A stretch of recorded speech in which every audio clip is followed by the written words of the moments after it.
Hey everybody, this is Ron at Lorusso Gardens. It's been about 6 days since I did the 3-pound package install and I turned it into two different hives. You can see they're both doing pretty good. I've been watching out here for about 5 minutes now. I see a lot of pollen going in. It's kind of early in the year, but they still got pollen coming in, so that's a good sign. For the rest of this summer, I'm going to show you just one of the two hives as they grow. There's no point in showing you both. We'll call it basically hive left and hive right. I've already checked hive right to see if the queen was released from the cage, which she was.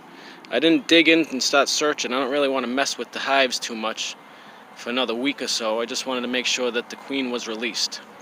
What I will do is on hive left, I'm going to show you how to do it basically. Just going to take it off and look quick to make sure the queen was released, and then I'll put it back together.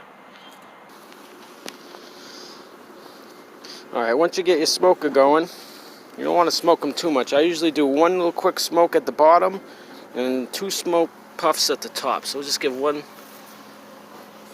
quick little puff of smoke there.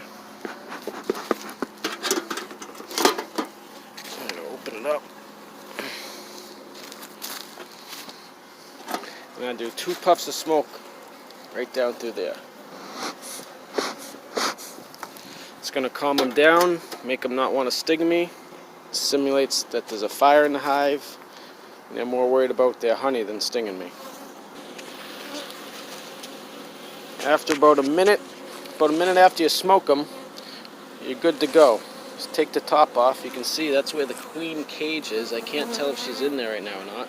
Just going to remove a couple frames. I'll take the queen cage out, make sure she's all set, and then I'll put it all back together.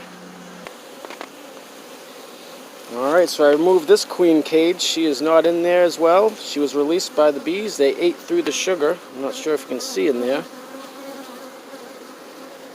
But she's not in there. She's down in there doing her thing. I'm not going to mess with these hives for a good week or so just to let them get established, but then I'll show you what the eggs and the capped brood look like. Bees are starting to get a little pissed off now, so I'm going to put it all back together and let them go back to doing bee business.